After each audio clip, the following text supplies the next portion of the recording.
I wanted to tell you the story of the origin of the phrase, I love you, keep going. I was working with a student. His work life was going really well, but his romantic life was not. He wanted to marry and have children.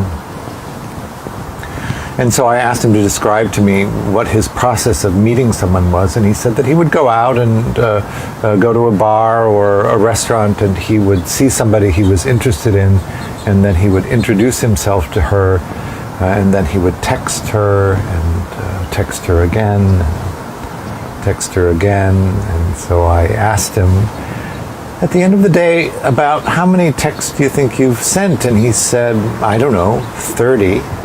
And so I said, well, you can never do that again. And we began to examine the way that he participated in relationship.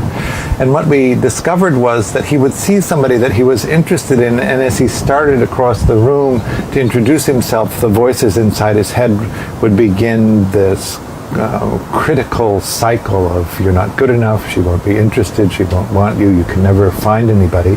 And by the time he was halfway across the room, he would be defeated and not introduce himself actually to the person that he was interested in. So what we figured we needed to do was to stop those voices and replace them with a phrase that would be encouraging. And so the first piece is, I love you, which is a message to yourself. I love you, I love you, I love you. And then the second is, keep going, keep pursuing the things that are of interest to you and have meaning.